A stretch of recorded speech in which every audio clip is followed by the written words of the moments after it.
নিচের ভিডিওটা দেখে আমার অনেক খারাপ লাগবে, তাই ভিডিওটা করলাম। দেখেন, একটু নিচে দেখেন যে মানুষের জীবনের দাম কি এত কম। একটা রিস্কার দামে দাম মানুষের জীবন। পুরা রিস্কা চুরি করবি কর, ওনার হাত পা বাইন্দা দিয়া যাইয়া, মুখের মধ্যে কষ্টিম মারা হাত পা বাইন্দা দিয়া হালাই দিয়া যাইয়া। একটা মানুষের খুন করা দরকার আছে? আপনারাই বলেন, আপনাদের বিবেকই বলেন যে একটা মানুষের জীবনের মূল্য কি একটা রিস্কার দাম? একটা রিস্কার দাম দিয়া কি একটা মানুষকে জীবন্ত করা যাবে? বর্তমান মায়া নাই, কারো প্রতি মায়া নাই, মানুষের প্রতি মায়া নাই।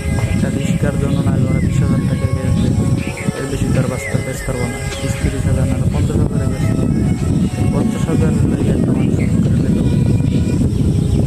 ভাবা যায়?